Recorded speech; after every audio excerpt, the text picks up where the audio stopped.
제가 신학교 다닐 때 한 학기마다 기숙사에서 오픈하우스라는 것을 했습니다. 말 그대로 기숙사를 개방해서 친구나 손님들을 초청하는 그런 행사지요. 그런데 여자 기숙사, 저희 신학교이기 때문에 남자 학생 수가 절대적으로 많습니다. 그래서 여자 기숙사는 한 40명이 안 됐던 것 같아요. 그런데 오픈하우스를 할 때 여자 기숙사 같은 경우는 인원이 적으니까 그 방에 있는 그 기숙사생들이 한 명씩 초청을 해요. 파트너를 초청을 해서 그 저녁이 되면 함께 식사도 같이 하고 뭐 게임이나 여러 가지 교제를 하는 그런 행사를 가졌었습니다. 그때 저도 여자 기숙사에 초청이 됐고, 저와 같은 방을 쓰는 그 한해 선배 형이 있었는데 그 형도 초청을 받았어요. 둘이서 같은 방에 초청을 받은 겁니다. 그런데 무엇을 입을까? 그때는 그 명절에 시골에 집에 갈 때도 양복을 입고 가던 시절입니다. 30년도 훨씬 전이었으니까 웬만하면 양복을 입던 때예요. 그런데 양복을 입고 가기는 너무 딱딱한 것 같고 뭘 입을까?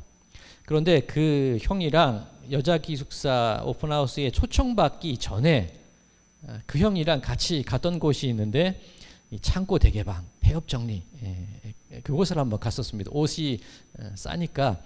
그래서 쭉 둘러봤는데 제 마음에도 들고 그 형님 마음에도 드는 옷이 하나 있었어요. 그 세미 정장이었는데 요즘 헬리넥이라 그러죠. 옛날에는 차이다 칼라라 그랬는데 그 정장 자켓이 이 끝까지 이렇게 올라가 있는 거예요. 그 일본 고등학생들 교복처럼 그렇게 되어 있는 회색이었는데 참 마음에 들었어요. 그 형이랑 둘이서 똑같이 그걸 샀는데 그 여자 기숙사와 오픈하우스 날 둘이서 그걸 똑같이 입고 간 거예요. 그리고 한 방에서 초청이 됐으니까 테이블도 한 테이블에 둘이 그렇게 앉아 있는 거예요. 그 형이랑 저는 신났죠. 막 이렇게 뿌듯해가지고 그렇게 앉아 있는데 지금이라면 그렇게 못할 것 같습니다. 어떤 느낌인지 아시겠죠? 혹시 우리 성도님들 교회나 어떤 모임에 가셨는데 나하고 똑같은 옷을 입은 분을 만났을 때 어떠세요? 괜찮으세요? 괜찮으세요? 대단하십니다. 좀 민망해요. 그래서 액세서리가 같으면 액세서리는 뗄 것 같고 뭐라도 좀 뒤집어 입을 수만 있다면 뒤집어 입을 것 같아요. 왜 그런 마음이 드냐면 나는 저 사람과 달라. 그런 마음이 기본적으로 있기 때문이에요. 나는 특별해. 나는 저들과 같지 않아. 나는 조금 더 나은 사람이야. 그것을 보여주고 싶어하는 게 우리들의 근본적인 마음이거든요. 유대인들도 그랬던 것 같습니다. 율법주의자들의 행동이 그거죠. 난 달라. 나는 너희들과 같지 않아. 그런 마음입니다. 이 바리새인과 세리가 성전에 같이 기도로 올라갔는데 그때 바리새인이 했던 얘기 아시죠? 나는 저 죄인들과 같지 않고 나는 금식도 하고 11조도 내고 나는 저 세리들과도 같지 않아. 그렇게 바리새인이 얘기를 합니다. 그리고 그 바리새인의 기도의 행태를 보면 서서 따로 기도하여 그렇게 표현이 되어 있거든요. 그 구절 이 누가복음 18장 11절 12절인데 반복되는 단어가 나는 저 죄인들과 같지 않아. 저 세리와 같지 않아. 서서 따로 기도한다. 나는 근본적으로 저 인간들하고 다르다는 겁니다. 나는 더 우월하다는 겁니다.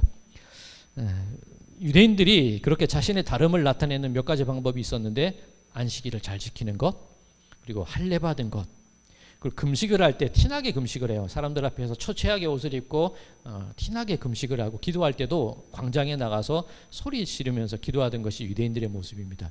다 나는 달라. 나는 더 거룩해. 나는 더 괜찮은 믿음을 가진 사람이야. 그걸 보여주기 위해서 그렇게 행동을 하는 겁니다. 자, 오늘 우리가 갈라디아서 본문을 읽고 있는데 오늘 본문에도 그런 모습의 흔적들이 나타나는 것을 볼 수가 있습니다. 오늘 본문 이 갈라디아서 6장 말씀을 보고 있는데 사도 바울이 갈라디아 교회를 향해서 쓴 편지입니다. 그런데 갈라디아 교회라고 해서 어떤 한 교회, 특정한 교회를 의미하는 게 아니라 사도 바울이 1차 선교 여행을 갔을 때 소아시아 지역 중심으로 선교 여행을 시작을 하게 됐는데 지금으로 치면 터키 지방이죠. 루스드라입니다. 우리 몇 번 말씀드렸는데 기억나시나요? 이 바울이 돌 맞아서 죽은 줄 알고 버림받았던 곳, 그리고 이 자기 믿음의 아들 디모데를 만났던 곳이 루스드라죠. 그 루스드라 인근에 있는 그 지역이 갈라디아 지방이라고 보시면 됩니다. 1차 선교 여행 때 그 지방에서 선교를 하고 이제 한동안 안디옥에서 휴식을 취하게 되죠. 그런데 좀 이상한 이야기가 들려와요. 갈라디아 교회에 거짓을 선포하는 사람들이 들어와서 사람들을 미혹시키기 시작했다는 그 소식을 바울이 듣게 됩니다. 그리고 그 소식을 듣고 갈라디아 교회를 향하여서 참다운 복음이 무엇인지를 전한 말씀이 바로 이 갈라디아서예요. 자, 갈라디아서 1장 6절과 7절에 바울이 이렇게 얘기합니다. 그리스도의 은혜로 너희를 부르신 이를 이같이 속히 떠나 다른 복음을 따르는 것을 내가 이상하게 여기노라. 다른 복음은 없나니 다만 어떤 사람들이 너희를 교란하여 그리스도의 복음을 변하게 하려 함이라. 다른 복음을 가르치는 사람이 들어왔다는 겁니다. 거짓 교사들이 들어왔다는 거예요. 대표적으로 할례를 받아야 된다, 그 얘기를 합니다. 우리는 그죠, 그리스도인들은 예수님을 믿기만 하면 되잖아요. 오늘 읽은 이 6장 18절 제일 마지막 절에 보면 형제들아 우리 주 예수 그리스도의 은혜가 너희 심령에 있을지어다. 아멘. 그렇게 끝이 나죠. 우리가 믿는 것은 뭡니까? 은혜죠. 내 공로와 내 행위가 아니라 그저 예수님께서 십자가의 죽으심을 통하여서 우리에게 부어진 그 죄 용서, 그 은혜, 그것만 믿고 가는 게 우리들이거든요. 예수님이면 다 돼요. 예수님만 믿으면 되는 겁니다. 그런데 이 거짓을 가르치는 사람들이 들어와서 그것만 갖고는 안 된다는 거예요. 그거 효력 없어. 할례를 받아야 돼. 율법주의를 강조하는 거죠. 그거 믿는다고 되는 거 아니야. 할례를 받고 행하고 행동하고 무언가 더 덧붙여야지 돼. 똑같이 예수 믿고 똑같이 그렇게 한다? 그거 안 되리 얘야. 바울 그 사람 진짜 사도 아니야. 이 바울의 사도성까지 흔들면서 사람들을 미혹시키는 게 그 거짓 교사들의 모습이었다는 겁니다. 갈라디아서 2장 3절과 4절을 보면 바울이 그 할례에 관한 의견을 내놓습니다. 그러나 나와 함께 있는 헬라인 디도까지도 억지로 할례를 받게 하지 아니하였으니 이는 가만히 들어온 거짓 형제들 때문이라. 그들이 가만히 들어온 것은 그리스도 예수 안에서 우리가 가진 자유를 엿보고 우리를 종으로 삼고자 함이로되. 우리는 예수님만 믿으면 되는데 그 은혜만 받으면 되는데 가만히 들어와서 우리가 누리는 그 자유와 그 평강을 흔드는 사람들이 있다는 겁니다. 할례 받아야지, 이거 더 해야지, 저거 더 해야지, 너네들 그 믿음만 가지고는 안 되지. 그러면서 자꾸 뭔가를 더 묻히려고 그래요. 그게 더 뛰어나다는 겁니다. 그게 더 효력이 좋다는 겁니다. 자, 그런데 이 거짓 형제들의 말을 그냥 안 듣고 우리는 복음이면 돼, 그렇게 밀고 나가면 되는데 이 갈라디아 교인들은 그러지 못했다는 겁니다. 그도 그럴 것이 바울이 다녀간 지 2년 3년이나 지났습니다. 바울에 대한 기억도 희미해져 가고 바울의 사도성도 막 공격을 해요. 자, 오늘 이 본문 갈라디아서 6장 12절에 그 얘기가 나옵니다. 무릇 육체의 모양을 내려 하는 자들이 억지로 너희에게 할례를 받게 함은 그들이 그리스도의 십자가로 말미암아 박해를 면하려 함뿐이라. 자, 육체의 모양을 내려 하는 자, 이 할례 받으라는 사람들이죠. 복음에 덧붙여서 뭔가를 더 하라고 하는 사람들입니다. 자, 그 사람들의 말을 그냥 우리가 믿음이 강하면 듣고 넘기면 돼요. 그런데 듣고 못 넘기는 이유가 뭐냐면 십자가로 말미암아 박해를 면하려 함이라는 거예요. 즉 내가 유대인들의 박해도 있고 유대인들이 찾아와서 자꾸 괴롭히게 하니까 그냥 내가 할례 그냥 받아버리면 내가 편하다는 겁니다. 속 편하다는 겁니다. 뭐하러 복음을 지키려고 그렇게 믿음을 지키려고 말씀만 가지고 복음만 가지고 그렇게 사냐는 거예요. 그냥 그까짓 거 한번 받아주고 그냥 한번 하고 넘기면 내 삶이 편하다는 그 얘기겠죠. 그렇게 쉽게 넘기는 거예요. 자, 그런데 박해를 받던 욕을 얻어먹던 비난을 당하건 예수님만 믿으면 됩니다. 그 은총이 나를 구원합니다. 그 믿음만 가지고 밀고 나가면 되는데 그냥 싫은 소리 듣기 싫다는 거예요. 분쟁 만들기 싫다는 겁니다. 교회 안에 괜히 분란 만들어서 시끄럽게 하느니 내가 그냥 그 사람 말 듣고 그냥 가만히 따라야지. 그런 일들이 갈라디아 교회 내에 들어왔다는 겁니다. 나 편하자고 그러는 거죠. 복음의 진리를 지키려는 생각이 아니라. 자, 그러면 또 한 가지 생각해야 될 게 그러면 그 거짓을 말하는 사람들은 왜 그러느냐는 거예요. 도대체 왜 그런 거짓을 말하느냐는 겁니다. 오늘 본문 13절입니다. 할례를 받은 그들이라도 스스로 율법은 지키지 아니하고 너희에게 할례를 받게 하려는 것은 그들이 너희의 육체로 자랑하려 함이라. 거짓을 말하는 자들, 정작 본인들은 율법도 다 못 지켜요. 본인들도 의롭지 않다는 겁니다. 그런데 이 행동으로만 거룩한 척하고 드러나는 모습만 이 할례를 받고 드러난 모습만 거룩한 행동을 하는데 그 사람들이 왜냐면 자랑하기 위해서라는 거예요. 숫자를 내세우기 위한 거예요. 믿음만 가지고 안 되니까 이것도 더 해야 되고 저것도 더 해야 되고 통계를 내는 겁니다. 목표 달성, 몇 명 등록, 몇 명 수료. 우리 교회들이 주의해야 될 모습이 그거죠. 저도 이 행정을 담당할 때 이 통계를 참 잘 냈던 사람 중에 한 명인데 물론 필요한 모습이기도 합니다만 그게 목적이 되는 경우가 있어요. 내가 이끄는 교회 몇 명이 참석했어. 그게 자랑하기 위해서. 앞서 우리 2장이었나요? 바울이 그 얘기를 했죠. 그들이 왜 그렇게 하냐면 그리스도 예수 안에서 우리가 가진 자유를 엿보고 우리를 종으로 삼으려고 하느니라. 얽매여 있다는 거예요. 그 숫자에 내 자랑에 내 기쁨에 얽매여 있기 때문에 그저 복음을 따르는 이들을 가만히 두지 않는다는 겁니다. 자, 그 모습을 지켜보면서 바울이 이 갈라디아 교회를 향하여서 한 말이 그렇게 하지 말라는 거예요. 번거로워도 박해를 받아도 어려워도 힘들어도 마음의 상처를 받아도 그거 감당하라는 겁니다. 그냥 은근슬쩍 편하려고 밖에 피하려고 넘어가지 말고 당할 고난이 있다면 받으라는 겁니다. 오늘 17절입니다. 이후로는 누구든지 나를 괴롭게 하지 말라. 내가 내 몸에 예수의 흔적을 지니고 있노라. 흔적, 이 스티그마라고 하죠. 상흔, 상처입니다. 내가 믿음을 지키느라 이것이 옳고 말씀만이면 돼. 그것을 지키느라 박해받고 상처를 받았는데 내 몸에 그런 예수님께서 받은 상처가 새겨져 있는데 나 괜찮다는 거예요. 오히려 그게 자랑스럽다는 겁니다. 예수님을 따르느라 상처를 받았으면 그 상처는 나에게 자랑이 되고 예수님을 따르느라 말씀을 지키느라 욕먹으면 그 욕먹는 게 나에게 기쁨이 된다는 겁니다. 누군가 나를 해코지하려고 하면 괜찮다는 거예요. 그것 좀 나 감당할 수 있어. 그 마음 정도는 가져야 되지 않겠습니까?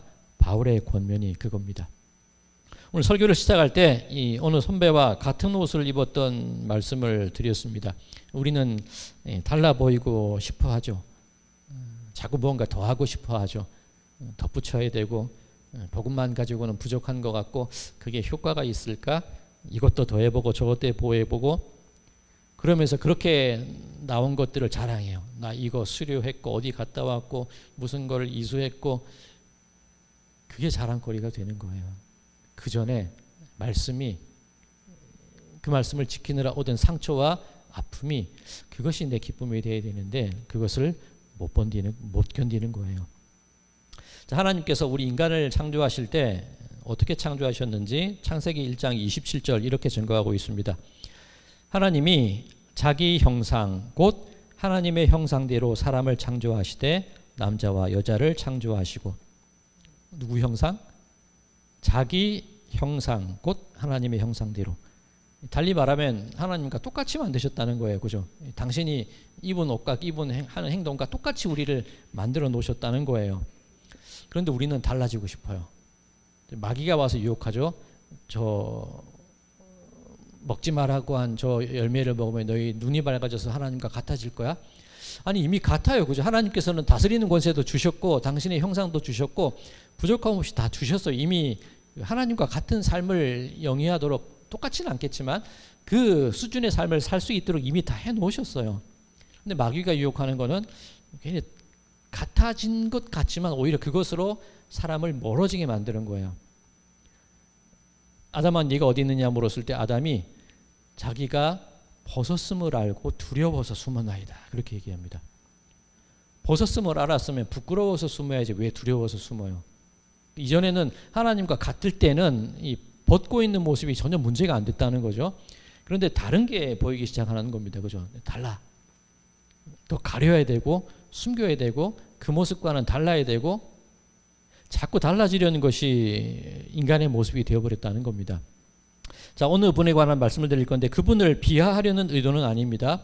이 선풍기 아줌마 혹시 아십니까? 세상에 이런 일이라는 프로그램에 한번 나오셨던 분인데 얼굴 피부가 이렇게 막 늘어지고 굉장히 얼굴이 커지셨어요. 그래서 선풍기 아줌마라는 별명으로 불리셨는데 성형 수술을 받고 이뻐지니까 또 받고 또 받는 거예요.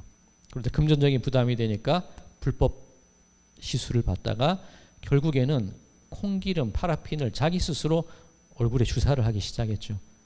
처음에는 그 수술 받을 때 이거 하면 달라질 거야, 이뻐질 거야, 그 생각으로 수술을 했을 겁니다. 그런데 거듭되면서 계속 달라지고 싶은 거예요. 자기가 선택한 거는 정작 더 안 좋아지는 방향을 선택했는데 그게 더 나아지는 거라고 생각을 하는 거예요. 우리 인간의 모습이 그렇다는 겁니다. 이거 하나만 더 하면 좋아지겠지? 이거면 더 나아질 거야? 덧붙이면 덧붙일수록 계속 하나님께 멀어져 가는 것이 우리들의 현실이었다는 겁니다. 그렇지 않나요? 뭔가 내가 더 하려고 하면 할수록 더욱더 죄악의 구렁텅이로 더욱더 멀어짐의 모습으로 흘러내려가는 것이 우리들의 모습 아니었나요? 그러니까 처음에 하나님과 같은 모양으로 지음받은 우리였는데 자꾸 더 나아지고 싶어서 더 높아지고 싶어서 무언가를 하려고 하다 보니까 더 낮아지고 더 멀어진 게 우리들의 모습이 되었다는 겁니다. 차이가 너무 멀어져 버렸어요. 어떻게 해야 되는 겁니까? 그 예전에 공무원 사회에서 혁신이라는 말이 유행했던 때가 있습니다. 이 혁신이라는 말의 근본적인 뜻이 뭐냐면 이 세상이 일반 사회가 발전하는 속도는 굉장히 빠르잖아요. 그런데 공무원 사회는 발전하는 속도가 이 세상을 못 따라가요. 이 갭이 벌어져 있는 겁니다. 차이가 많은 겁니다. 그러니까 그 차이를 뛰어넘어서 그 세상의 흐름과 같아지려는 게 혁신이라는 겁니다. 그러니까 내가 못한데 점프해서 더 잘나지려는 노력들이 우리 인간 사회에 있는 겁니다. 그런데 하나님과 우리가 지금 굉장히 차이가 나버렸어요. 우리는 못 뛰어넘어요. 하나님께서 생각하신 방법이 무엇일까요? 자, 빌립보서 2장 6절과 7절까지만 제가 읽겠습니다. 그는 근본 하나님의 본체시나 하나님과 동등됨을 취할 것으로 여기지 아니하시고 오히려 자기를 비워 종의 형체를 가지사 사람들과 같이 되셨고, 우리가 뛰어서 하나님과 같아지려는 노력이 아니라 하나님 입장에서 내려오셨는데 그것을 이 빌립보서 2장 7절은 뭐라고 표현하냐면 사람들과 같이 되셨고 같아졌다는 거예요. 즉 우리 그분께 죄송합니다만 이미 고인이 되셨는데 이 선풍기 아줌마 도무지 회복되지가 않잖아요. 그런데 굳이 예를 드는 겁니다. 이를테면 예수님께서도 그 형상 그 모습 그대로 같이 내려오셨다는 거예요. 모두가 그 얼굴이라면 그 모습이 정상이 될 수가 있는 거죠. 예수님이 오히려 내려오신 겁니다. 그냥 가만히 내버려 둘 수 없어서 예수님께서 친히 우리와 똑같은 모습으로 또다시 우리와 같은 성정과 같은 모양으로 낮아지신 거예요. 우리 수준으로 내려오신 겁니다. 예수님의 입장에서는 수치죠. 고난이에요. 더군다나 십자가까지 못 박히셨습니다. 그 십자가 못 박히실 때 양옆에 누가 있었습니까? 행악자들, 강도들이 있었어요. 내가 저것들과 같이 못 박힐 수준은 아닌데 만약에 여러분들이 구치소에 갇혔다고 한번 생각해 보겠습니다. 옆에 막 온갖 범죄자들이 있어요. 그때 어떤 마음 드시겠어요? 여기 내가 올 때가 아닌데 그 마음 들지 않으시겠습니까? 예수님은 그 십자가에서 행악자, 강도들과 같은 곳에 달리신 거예요. 행악자들이 말을 걸죠. 야, 너희들 것 같은 것들이 어떻게 나에게 말을 걸어? 그게 아니셨잖아요. 같아지셔서 그들과 얘기 나누셨고 한 사람에게는 네가 오늘 나와 하나님 나라에 있을 거야? 하나님 나라의 초청장까지 보여주신 분이 보내주신 분이 바로 예수님이라는 겁니다. 그 과정으로 생긴 게 바로 스티그마, 상흔이지요. 바울이 말한 게 그겁니다. 내가 그런 행악자들과 복음을 지키고 말씀을 듣느라 나는 달라, 나는 거룩해, 나는 높아, 나는 더 뛰어나 그 생각으로 사는 게 아니라 나도 똑같습니다. 고난을 주면 고난을 당하고 어려운 일을 당하면 당하고 비난받게 되면 받겠지요. 그렇게 나에게 상흔이 생겨지고 그렇게 나의 십자가가 생겼는데 그게 내 자랑입니다. 바울이 그 얘기를 하는 거예요. 14절입니다. 그러나 내게는 우리 주 예수 그리스도의 십자가 외에 결코 자랑할 것이 없으니 그리스도로 말미암아 세상이 나를 대하여 십자가에 못 박히고 내가 또한 세상을 대하여 그러하니라. 세상이 뭐라 한들 상관없다는 거예요. 그냥 그러려니 한다는 거예요. 그냥 못 박는다 그러면 난 박히고 그 상처 그냥 가지고 살겠다는 겁니다. 그렇게 나도 세상을 보겠다는 거예요. 당신들이 아무리 그것이 낫고 그것이 뛰어나고 그것이 우월하다고 말한다 한들 나는 그냥 말씀만 있으면 된다는 겁니다. 나는 은혜에 기대어 살 거고 나는 그저 복음만 듣고 살랍니다. 그 얘기를 바울이 하는 겁니다. 15절 할례나 무할례가 아무것도 아니로되 오직 새로 지으심을 받는 것만이 중요하니라. 뭐라고 한들 상관없다는 거예요.